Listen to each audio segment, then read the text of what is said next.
friends, it's Christy. Welcome back to my channel. Today I'm going to be making a card using the Hello Bluebird Life is But a Dream stamp set.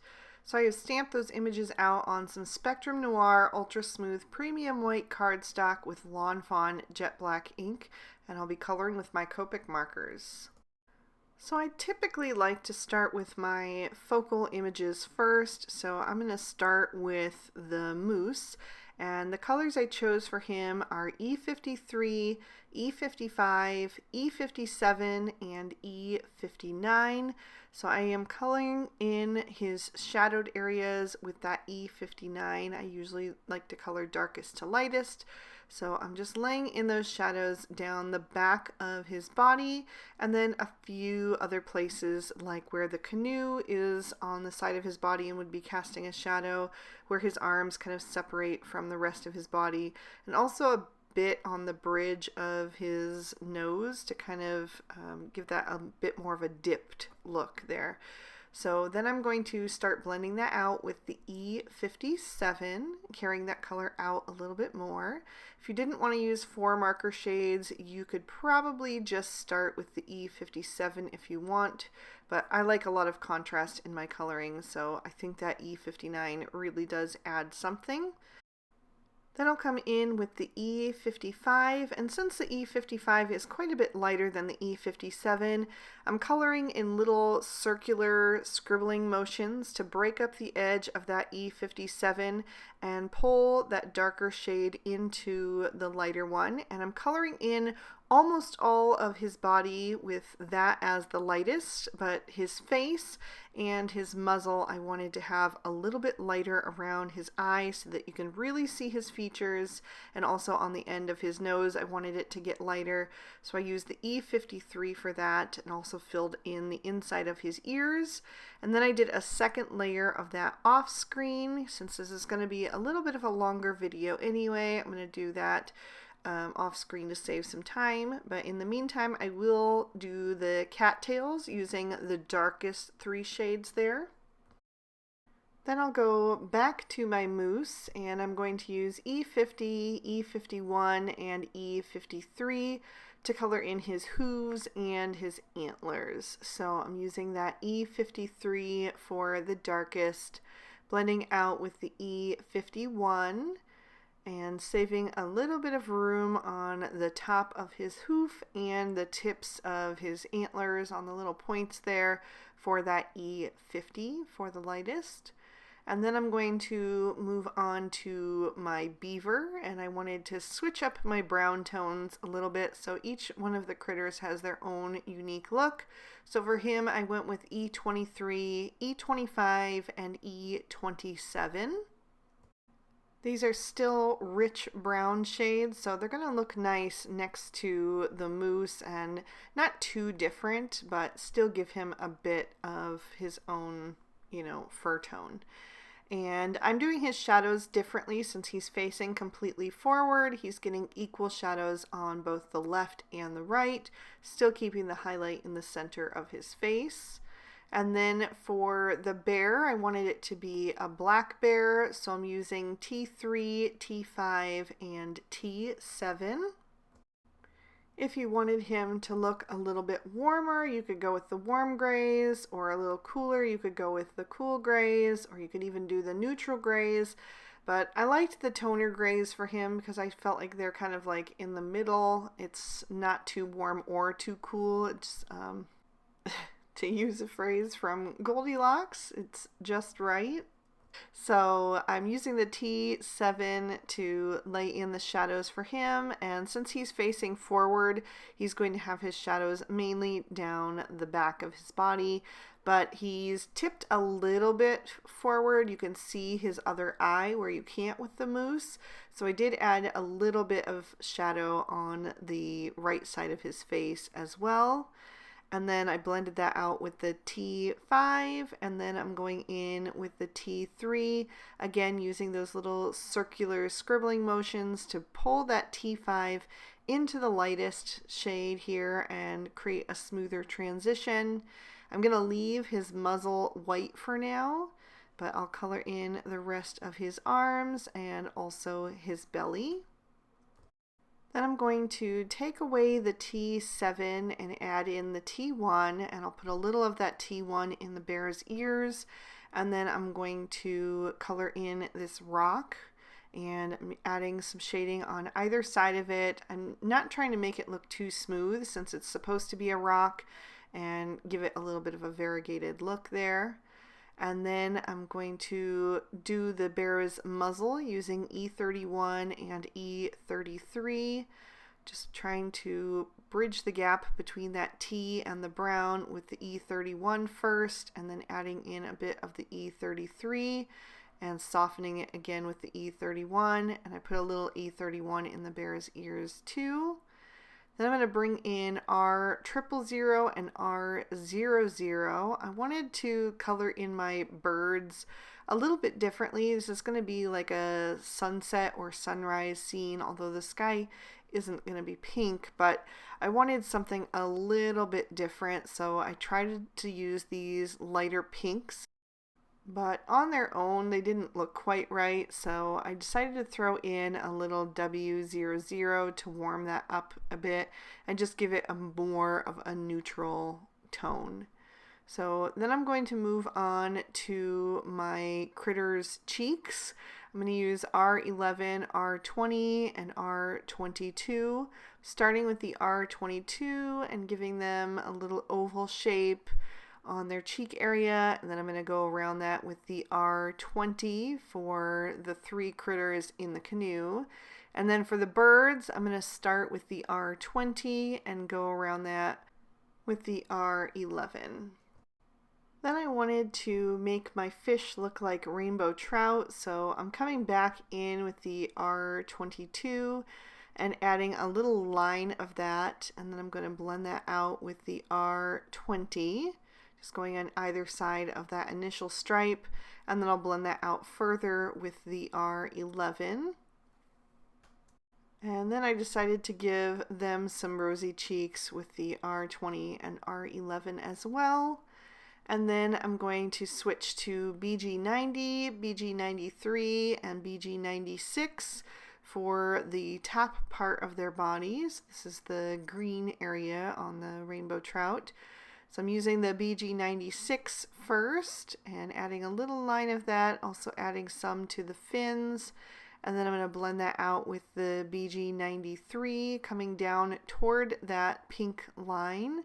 And I also did the bottom fin on the one that's more toward the right.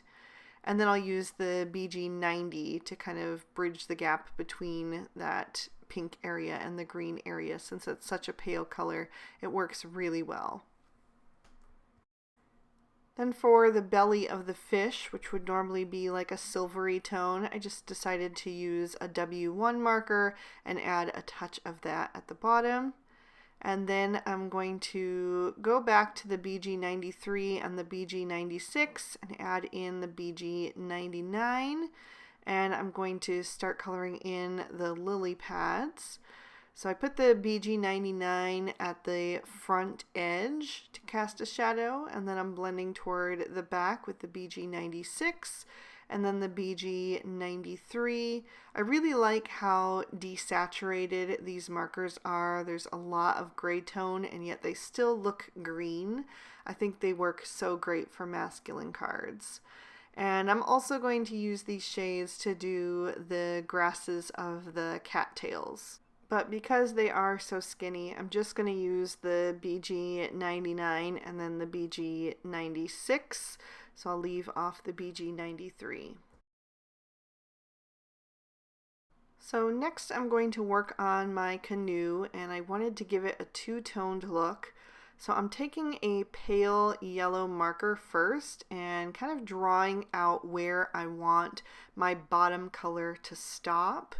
And the reason I used a really pale color, because if I didn't like it or the line didn't turn out straight, I could color completely over that with darker shades.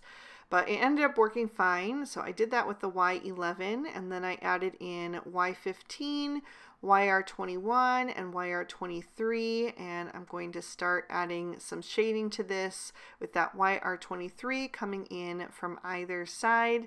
Since we're looking at it completely in front of us, you know. It's not bent toward the right or the left. It's completely head on. I'm going to do my shadows evenly on both sides, just like I did with my beaver. So I blended out the YR23 with the YR21, and then I'm going to go right over that YR21 with the Y15. So having that YR21 underneath it just kind of warms that color up even more and makes it like a smoother transition into these brighter yellow shades instead of just the golden shades. And then I did add in Y13 as well. I decided not to use the Y11 in the combo. I felt like it would be too light.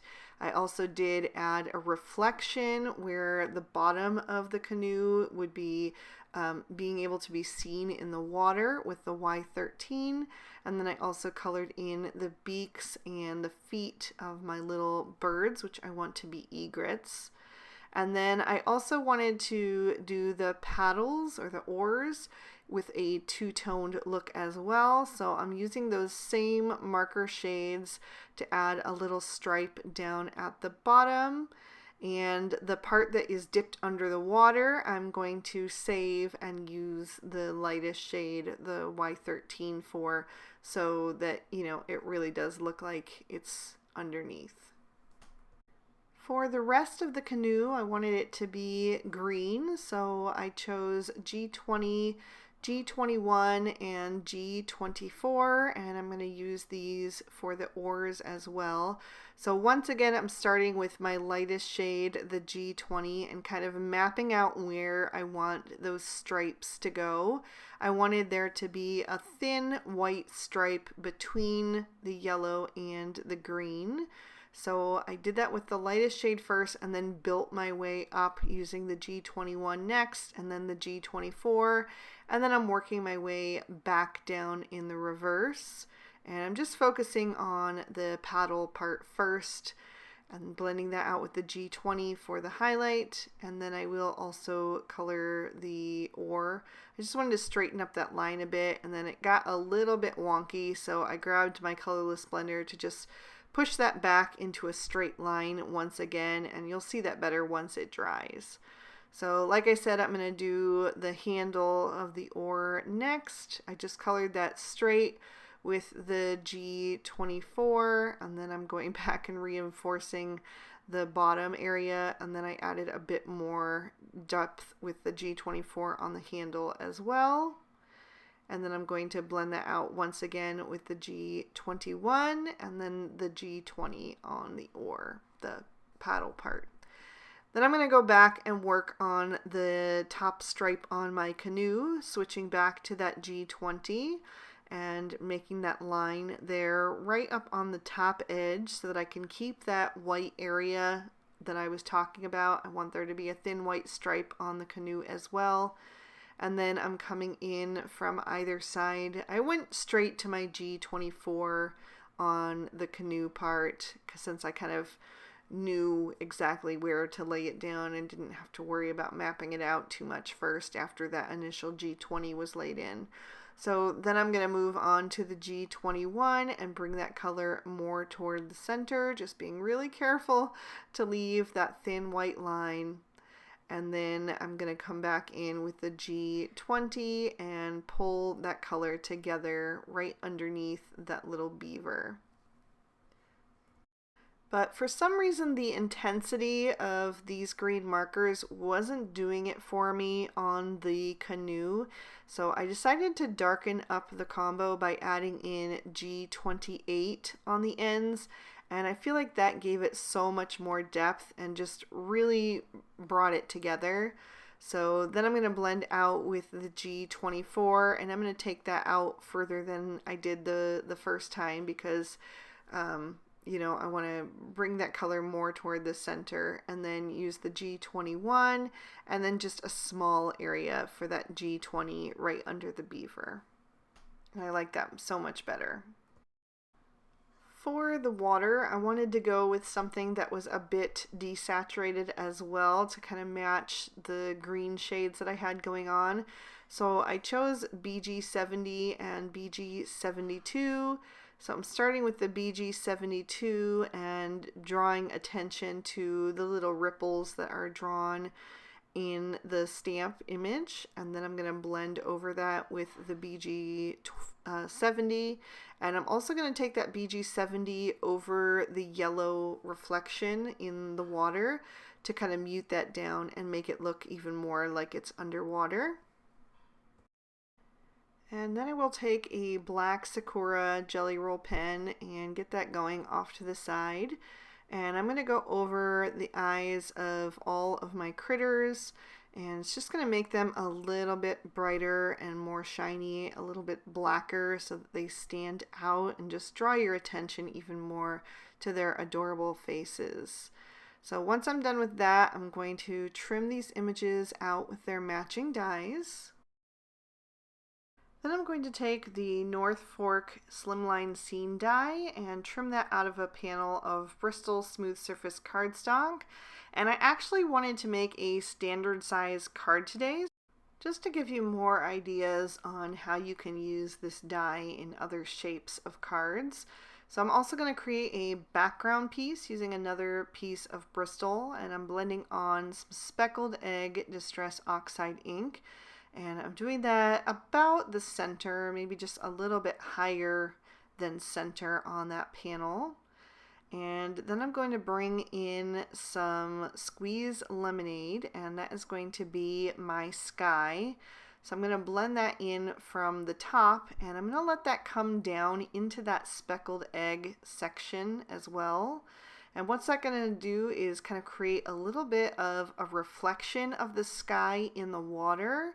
And it's going to make a really nice transition on this little scene here. So I'm adding a bit of that to the top, and then I'm going to go back over the speckled egg section just a little bit to smooth that out. And then down at the bottom, I'm going to use some Faded Jeans Distress Oxide ink, and I'm going to fill in about the bottom third of this panel with that. And that's going to give me a nice deeper looking section of this pond or river or whatever you want it to be. And I will go back to my speckled egg to blend the transition between those two shades of Distress Oxide ink as well. I'm going to go back over both of them a couple of times just to make sure everything looks really smooth and blended. Then I'm going to take a paper towel and just cover up the sky section of this scene, and I will smoosh some of both of the blue inks onto an acrylic block. I'm going to add a little bit of water to those to get them more fluid so I can pick them up with a paintbrush and tap them off the side so I get a little bit of a splatter detail going on. Just to give it a bit more interest. It could also be bubbles or raindrops, whatever you want it to be. But it's mainly there just to add a bit more interest in the background. So I'm going to set that panel aside to dry, and then I want to start adding some color to some of the other die cuts from the North Fork Slimline scene. So I'm using some Mowed Lawn Distress Oxide for that, and I'm going to do these two little grassy hills that kind of make up the bank of the river or the pond. And then I'm also going to do the trees, and the trees are a bit tricky because if you press down too hard, they're going to bend, so you have to be a little bit careful with them. So then I'm going to darken things up with some pine needles, and I didn't even ink that ink blending tool up. I just used what was left on the blending tool for that just to give me a little bit of color until I ran out. And then I did add some ink when I got to the trees, and I had to basically pounce that on because they were starting to bend as I tried to blend down them. I went back to my Mowed Lawn ink blending tool to just smooth out the blend on the hills. And then for the other little trees, I'm going to use some gathered twigs And I'm going to put it on a little bit heavier at the top and then let it kind of fade down at the bottom, just to give them a little bit of a different look and maybe look like the ground has a bit of mist on it or something. Sometimes on the early morning or evening you get that mist off the water. Then I needed a frame, so I used the Big Mountain Scene die just for that thin rectangular frame. I added some foam tape behind that and popped that up on my background piece so that I have like the edges that are going to confine this little scene so I know where to place everything. I'm going to add my trees at the top, and then I am just trying to figure out where I want these hills. I know I'm going to have to trim them down a little bit to make them fit because of the foam tape behind the frame. Once I have those areas kind of laid out and figured out where I need to put them, I can start to adhere them down just using my Barely Art Precision Craft Glue because it has that super fine nozzle, so I can get behind all of those little delicate pieces and make sure that they are pressed into place right where I need them to be. Then I'm going to add the longer hillside and just kind of figure out where I need to trim that down. And I'll add that right below the tree on the left. It's not going to quite meet the tree on the right because there is that second hillside that is going to fit right above that. So I'll just add some liquid glue to the back of that piece as well, and then I'll adhere that down. Then I'll take the rest of those little trees and just make sure they fit where I intended them to go, because some of them are a little bit taller or a little bit shorter depending on where they were supposed to land on those hillsides. So I'm just kind of placing them out first by hand, and then I can go ahead and glue those into position. So I only ended up using this top portion of that North Fork slimline scene, but you could die cut, the bottom elements, and you could add those to kind of fill in the bottom of the scene, or you could use only the bottom elements. There's so many ways to use those dies, and it doesn't just have to be in the orientation that they were designed for. You can absolutely use those little die cuts to mix and match and make your own scenes however you like to do it. So next I'm going to take a little scrap piece of some craft cardstock, and I'm going to stamp a sentiment using Lawn Fawn walnut ink, and I'm using the one that says "You float my boat." So I stamped that down twice, and then I'll trim that down in a bit. And then I also wanted to stamp on the inside of my card. It's another piece of craft cardstock, scored and folded to a standard A2 size card. And I'm going to use the other big image and sentiment from this set. And all of a sudden the sun got super bright on my desk, so I did have to zoom in quite a bit there so that you could see it without being blinded. And now I'm ready to start assembling this card, so I'm going to add some liquid glue to the back of the focal panel and just adhere that directly to the front of the card, making sure that's lined up nice and straight. And then I can start to bring in my images, and I'm going to begin with this large canoe with the 3 critters in it, because everything is going to be placed around them. They are definitely the focal piece of this little scene here. And now you can kind of see how that yellow Distress Oxide ink, that squeezed lemonade that I added and brought down into the blue, is kind of creating a reflection of that sky into the edge of the water. So I'm just going to continue adding these images here and laying out a cute little scene. I've got the one lily pad down in the bottom corner, and then I'm going to make a little cluster with this cattail and a little rock, and I'm going to place one of my egrets standing on the rock, kind of observing this little scene as these adorable little rowers go by. I'm going to have the little cluster of the 2 lily pads up toward the center, and then I'm going to add the 2 fish and the egret that's kind of floating on top of the water in the lower part of the scene. So all that leaves is the flying egret, which I wanted to place in the top of the scene to help pull your eye upward. So I'm just making sure that I have room for my sentiment down at the bottom. So that's why I kept adjusting that one little fish over and over. So I'll get my last bird on there, and then I will take my sentiment strip that I have trimmed down, and I'm just going to adhere that down over on the left, right under the egret that is floating on top of the water. To kind of draw attention to the "you float my boat" part of the sentiment. So once I'm done with that, I just wanted to color in the trunks of my trees. It was too hard to do with the Distress inks. So I'm just grabbing a Copic marker, it's the E57, and just coloring those in between the different sections of branches. And then I didn't want to add too much glitter, but I couldn't resist adding just a little touch to the trout because they had to have shiny fish scales. So just a little bit there. So there is that card up close and in detail, and another peek at the inside. I really hope you guys enjoyed this one and found the information about the dies valuable. If you did, please be sure to hit that like button so I know that, and subscribe if you haven't already. Ring that notification bell so you never miss a future video. All of the products that I use will be listed and linked in the description bar below, and if you'd like to keep watching, here are 2 extra videos I thought you might also enjoy. You can click on either one to check them out.